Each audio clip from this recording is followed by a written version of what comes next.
Hi folks, with Tacitus today at your pushback channel, and thank you for joining this audio live stream. In this essay, I'd like to talk about the globalist narrative around police interactions with non-white people. Before going any further, we need to accept that the globalists are desperately and aggressively pushing in the white countries, are desperately pushing race division, gender division, and lifestyle division, as in, sexuality, trans and gay and lesbian and so on. Those are the three fault lines that they're exploiting at maximum fever pitch. They're really chasing after it and putting infinite resources into it. The media companies I own, which is nearly all the mainstream media, are all relentlessly pushing this narrative, and the NGOs are pushing it. There's every opportunity to push it. If you look at the latest Barbie movie, for example, they're again aggressively pushing the gender issues, and so this narrative is constantly bombarded. Race, gender, sexuality, those are the three fault lines that they go after, and they won't stop unless they're made to stop. That's how determined they are, and they see this as the basis for undermining and destroying Western civilization. So they can just the globalists can just walk in and take over at their complete leisure, and the threats that people like Donald Trump or somebody opposed to it, that agenda is why they're so desperate to take Trump out of any sort of political or contention for political office, and prepared to break any rule and any law to do it as well.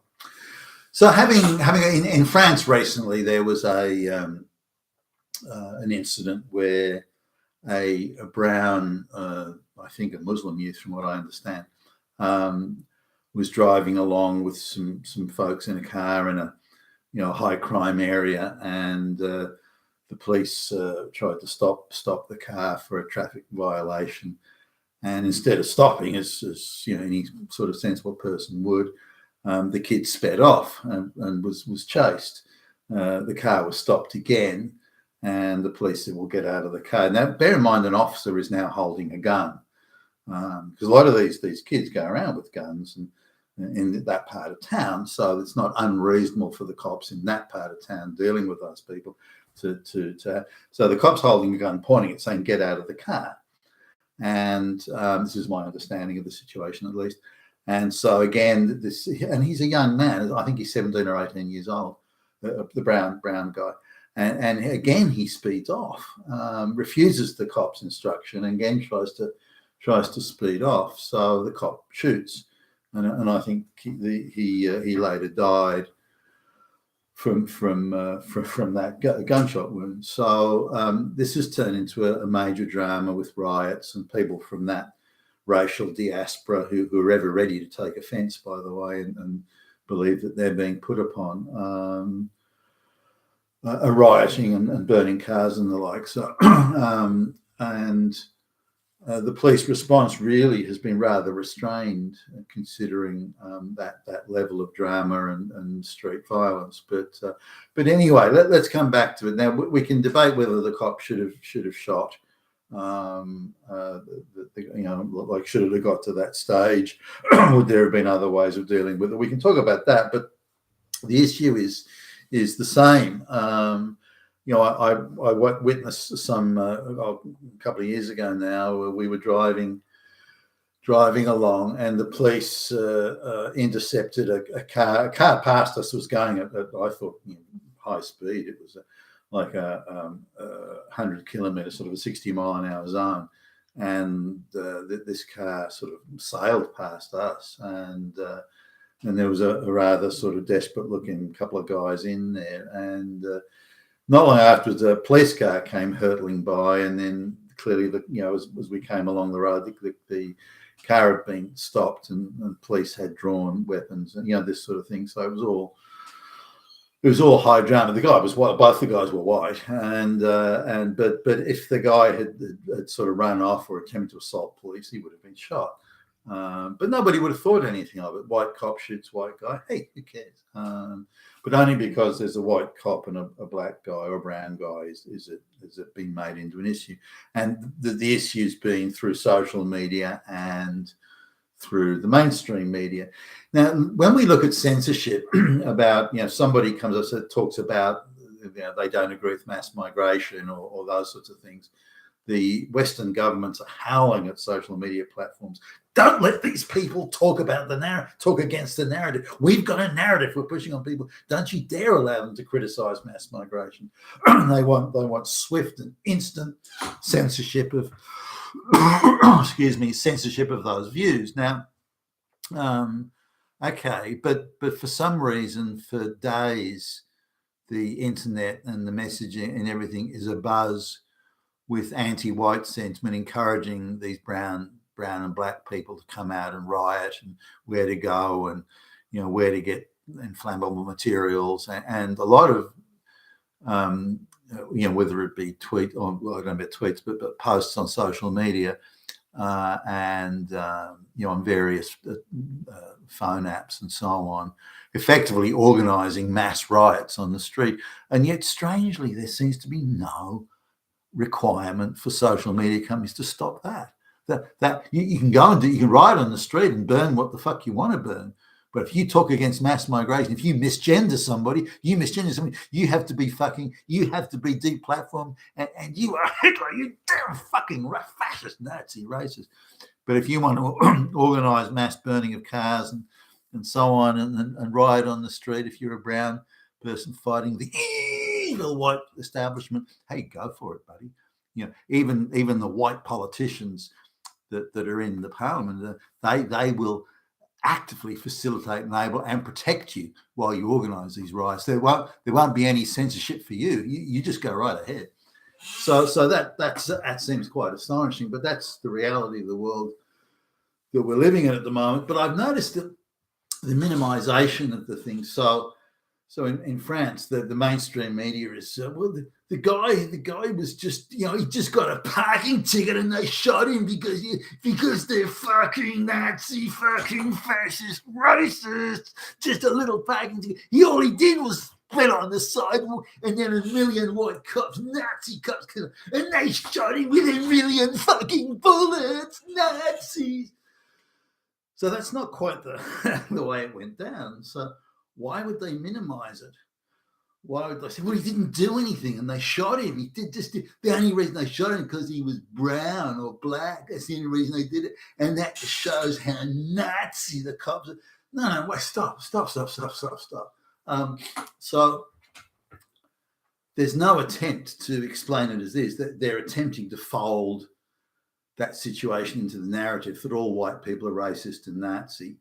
And so if you oppose mass migration, you are a Nazi. And that's so they want to weave this incident into the wider narrative of evil white people oppressed brown and black people, of course, which is simply not the case. Now, all you have to do is follow instructions. If the cops say, pull over or get out of the car or show us your license or something, do it. Why argue? Why sort of push back so aggressively?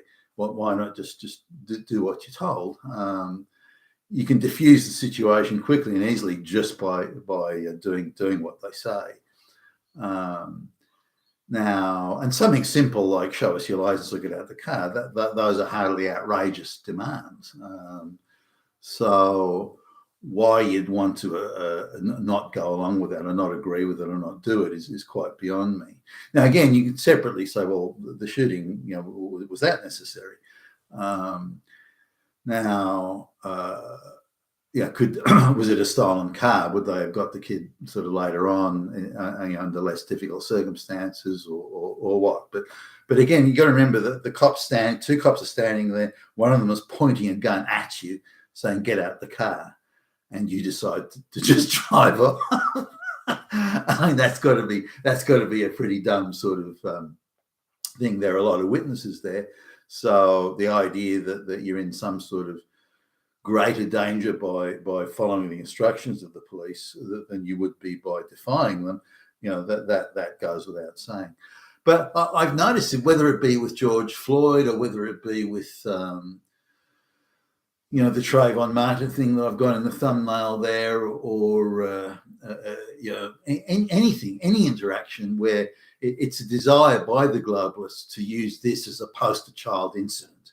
It's like they look at the propaganda value of this and go, yep, we want to use this. And they'll just spin and tell the most terrible lies. To do that, they have to minimize the misbehavior of the black or brown person, and then absurdly depict the police behavior as being fascist or Nazi, because that suits the narrative they want to push. And that's the only value it has. They don't give a shit about the black guy. They don't give even a shit. What they do care about is the propaganda value in terms of the narrative to shame and blame white people and to convince black people and brown people, yes, you are oppressed victims by an oppressive system, but we want to bring more of you black and brown people over here to be oppressed, and so ultimately they replace the white people. But particularly the globalists want to create a situation of complete breakdown of authority and mayhem, where the only authority is where you get deplatformed from social media, or they won't let you have a bank account or something like that. That's how, and the people that are, it's the white people who oppose globalization will be the recipient of that. If you go out as a black person and spread mayhem on the street, then you're actually performing a service for globalization, and that's a desirable thing. But you see, it's only in the non-globalist, non-leftist media that you see any accurate reporting on these things. Even like in one city, a black guy just grabbed a white kid at random from its stroller and threw it over the edge of a multi-story shopping centre, and that was minimised to he had psychological problems and the government didn't do enough to help him, and that's why he did it. So really, it's the government's fault. It's no one's fault, just the government's fault. And so you'd really have to read it a couple of times to understand, hey, this guy just grabbed a baby out of a stroller and threw it to its death. Excuse me. But instead of a headline, black guy kills white baby because he hates white people, instead of that headline, you just get, the government didn't do enough to help this guy. Now, what if the reverse had occurred? If the white guy had thrown a black baby over there, it would have been Hitler runs at large, Hitler is everywhere, it shows the white supremacy, fascist Nazi, swastika. It would have been handled completely differently because it would have suited the narrative. So we need to understand that the white Western governments and the globalist controlled media are just as much to blame for this absurd amplification of a police response, be it reasonable or otherwise, and to minimise to absurd levels the misbehaviour of the black population. I'd like to close with something, though, that really all across the Western world, black and brown people are being told, women too, are being told that the existing system and social order for whatever it is evil, wicked, bad, and oppressive. As a black person, you don't have to listen to white man. The laws and the police and everything, that's white man, fascist, Nazi oppression. That's what it is, and it's keeping you down. You would have 100 waterfront mansions and armies of hot blonde chicks if those white people, represented by the white cops, weren't keeping you down, keeping you from that waterfront mansion, keeping you from those hot blonde chicks, keeping you from those fancy cars. And therefore, their authority, their rules, their laws, their orders, that they have no legitimacy. They are completely and utterly illegitimate. It is your duty to defy them. It is your duty to fucking defy them. So if that cop tries to stop you for speeding or for stealing something or being something, then it's not legitimate authority. You do not have to follow it. It is not legitimate. And if the cop tries to stop you, do anything or shoot you, then that just makes you a triple victim, quadruple victim, entitled to mass compensation. So really, the entire mainstream media and social media too, and this is not being censored on social media. there's no requirement to say, well, all this information on social media that stirs up and agitates black people to deliberately believe that the law has no authority over them, to deliberately believe and to agitate and stir them up to do that. None of that's being censored. There's no call to censor that. That's fine. That's okay. But don't you damn misgender somebody. So black people or minorities, it could be Arabic or in this case, I think it was an Algerian kid in France. These people are encouraged to believe that they do not have to, that the authority of the white society and the police is not legitimate, and they don't have to follow it. It is oppressive, and they have more or less a duty to defy it, to stand up for themselves, to fight back against Nazis. And this is something that's openly encouraged. And you see this even in attitudes that, human resource departments or diversity officers that we meet in the course of our business, as far as they're concerned, or the whole thing is illegitimate. It's the ideological society that they're creating, which is to fight back against and to stop Nazis. That's the only thing that matters. Everything else is, contracts, even contracts of work where we agree to do, X work for X payment over X period of time. That's not even legit. They've got the right, for ideological reasons, to arbitrarily just tear that up. Well, we don't recognize that because a contract is white man stuff. It's straight white male stuff. A contract, a legal contract, is Hitler. And we have a duty to fight back against. So the illegitimacy of authority and legality is something that's now widespread. The globalists are pushing it as hard as they can. You've been with Tacitus today, your Pushback channel. Thank you for listening.